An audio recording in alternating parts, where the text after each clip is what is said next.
എല്ലാവർക്കും ഡെലിഷ്യസ് റെസിപ്പീസിലേക്ക് ഒരിക്കൽ കൂടി സ്വാഗതം. ഇന്ന് ക്യാപ്സിക്കം മോരുകറിയുമായിട്ടാണ് ഞാൻ വന്നിരിക്കുന്നത്. ചോറിൻ്റെ കൂടെയൊക്കെ കഴിക്കാൻ പറ്റിയ നല്ലൊരു മോരുകറിയാണിത്. നല്ല കുറുകിയ ക്യാപ്സിക്കം മോരുകറി എങ്ങനെയാണ് തയ്യാറാക്കുന്നതെന്ന് നോക്കിയാലോ. ആദ്യം നമുക്ക് ഇതിന് വേണ്ടുന്ന ഒരു അരപ്പ് തയ്യാറാക്കിയെടുക്കണം. 1/2 കപ്പ് തേങ്ങയാണ് മിക്സിയുടെ ജാറിലേക്ക് എടുത്തത്. ഇതിലേക്ക് 2 പച്ചമുളകും 1/2 ടീസ്പൂൺ ജീരകവും 1/2 ടീസ്പൂൺ മഞ്ഞൾപ്പൊടിയുമാണ് ഇപ്പോൾ ചേർത്തത്. ഇനി ഇതിലേക്ക് കുറച്ച് വെള്ളം ഒഴിച്ചിട്ട് നല്ല ഫൈൻ പേസ്റ്റായിട്ട് ഇതൊന്ന് അരച്ചെടുക്കണം. പിന്നെ നമുക്ക് വേണ്ടത് കുറച്ച് തൈരാണ്. 1/2 ലിറ്റർ തൈര് ഞാൻ എടുത്തിട്ടുണ്ട്. ഇതിലേക്ക് വെള്ളമൊന്നും ഒഴിക്കാതെ തന്നെ മിക്സിയിൽ വളരെ ചെറുതായിട്ടൊന്ന് അടിച്ചെടുക്കാം. ഇതിലെ കട്ടകളൊക്കെ ഒന്ന് മാറാൻ വേണ്ടിയിട്ടാണ് ഇങ്ങനെയൊന്ന് അടിച്ചെടുക്കുന്നത്. മോരുകറി തയ്യാറാക്കാനായിട്ട് 2 ടീസ്പൂൺ വെളിച്ചെണ്ണയാണ് ഞാനിപ്പോൾ ഈ കടായിലേക്ക് ചേർത്തത്. വെളിച്ചെണ്ണ ഒന്ന് ചൂടായി വരുമ്പോഴേക്കും 1 ടീസ്പൂൺ ഇഞ്ചി വെളുത്തുള്ളി ചേർത്ത് കൊടുക്കാം. വളരെ ചെറുതായിട്ടാണ് ഇഞ്ചിയും വെളുത്തുള്ളി അരിഞ്ഞെടുത്തിരിക്കുന്നത്. ഇനി ഇതൊന്ന് വഴറ്റിയെടുക്കാം. ഇതൊന്ന് വഴന്ന് വരുമ്പോഴേക്കും ഇതിലേക്ക് നമുക്ക് ക്യാപ്സിക്കം ചേർത്ത് കൊടുക്കാം. ഒരു വലിയ ക്യാപ്സിക്കത്തിൻ്റെ പകുതിയാണ് ഞാനിപ്പോൾ ചേർത്തത്. നല്ലതുപോലെ ഇതൊന്ന് വഴറ്റിയെടുക്കാം. ഇനി ഇതിലേക്ക് നമുക്ക് കുറച്ച് വെള്ളം ഒഴിച്ചിട്ട് ഇതൊന്ന് വേവിച്ചെടുക്കണം. ക്യാപ്സിക്കം പെട്ടെന്ന് തന്നെ വെന്ത് കിട്ടും. അപ്പോൾ ഒരു 1/4 കപ്പ് വെള്ളമാണ് ഞാൻ ഇതിലേക്ക് ചേർക്കുന്നത്. ആവശ്യത്തിനുള്ള ഉപ്പ് കൂടി ചേർക്കാം. ഇനി ഇത് നല്ലതുപോലെ ഒന്ന് ഇളക്കി കൊടുക്കാം.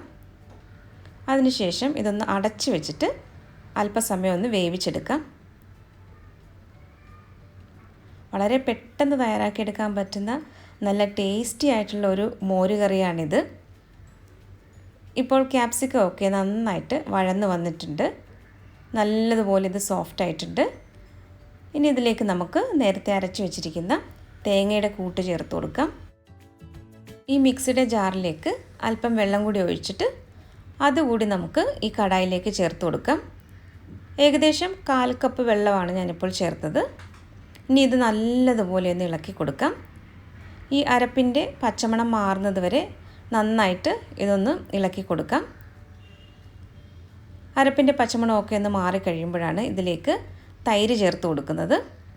അരപ്പിപ്പോൾ നന്നായിട്ടൊന്ന് തിളച്ച് വരുന്നുണ്ട്. ഇനി ഇതിലേക്ക് നമുക്ക് തൈര് ചേർത്ത് കൊടുക്കാം.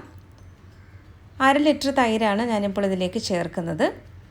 തീ ഏറ്റവും കുറച്ച് വയ്ക്കാനായിട്ട് പ്രത്യേകം ശ്രദ്ധിക്കണം. തൈര് ചേർത്ത് കഴിഞ്ഞ ശേഷം കൂടുതൽ ഇത് തിളപ്പിക്കരുത്. ചെറുതായിട്ട് ഇതൊന്ന് ചൂടായിട്ട് വന്നാൽ മാത്രം മതി. അപ്പോൾ നമുക്കിത് നന്നായിട്ട് ഒന്ന് ഇളക്കി കൊടുക്കാം. ഈ സമയത്ത് ഉപ്പൊക്കെ പാകമാണോ എന്ന് നോക്കുക. കുറവാണെങ്കിൽ അല്പം കൂടി ചേർത്ത് കൊടുക്കാം. ഇതിപ്പോൾ നന്നായിട്ടൊന്ന് ചൂടായി വന്നിട്ടുണ്ട്. നമുക്കിനി ഫ്ലെയിം ഓഫ് ചെയ്ത് ഇത് മാറ്റി വയ്ക്കാം. ഇനി ഇതിലേക്ക് കടുക് താളിച്ച് ചേർക്കാനുണ്ട്. കടുക് താളിക്കാനായിട്ട് കുറച്ച് വെളിച്ചെണ്ണ ഒന്ന് ചൂടായി വന്നപ്പോൾ 1/2 ടീസ്പൂൺ കടുകും 2 നുള്ള് ഉലുവയും നന്നായിട്ടൊന്ന് മൂപ്പിച്ചെടുത്തിട്ടുണ്ട്. 3 ചെറിയ ഉള്ളിയും 2 ഉണക്കമുളകും കൂടി ചേർത്തിട്ടുണ്ട്. കുറച്ച് കറിവേപ്പിലയും കൂടി ചേർത്ത് നന്നായിട്ടൊന്ന് മൂപ്പിച്ചെടുത്തത് തയ്യാറാക്കി വെച്ചിരിക്കുന്ന മോരുകറിയിലേക്ക് ചേർത്ത് കൊടുക്കാം. ഇനി ഇതൊരു 10 മിനിറ്റ് നമുക്കിതൊന്ന് അടച്ചു വയ്ക്കാം. ഒരു 10 മിനിറ്റ് കഴിഞ്ഞിട്ടുണ്ട്. ഇനി ഇത് നല്ലതുപോലെ ഒന്ന് മിക്സ് ചെയ്തെടുക്കാം. അങ്ങനെ നല്ല രുചികരമായിട്ടുള്ള നമ്മുടെ ക്യാപ്സിക്കം മോരുകറി ഇവിടെ റെഡി ആയിട്ടുണ്ട്.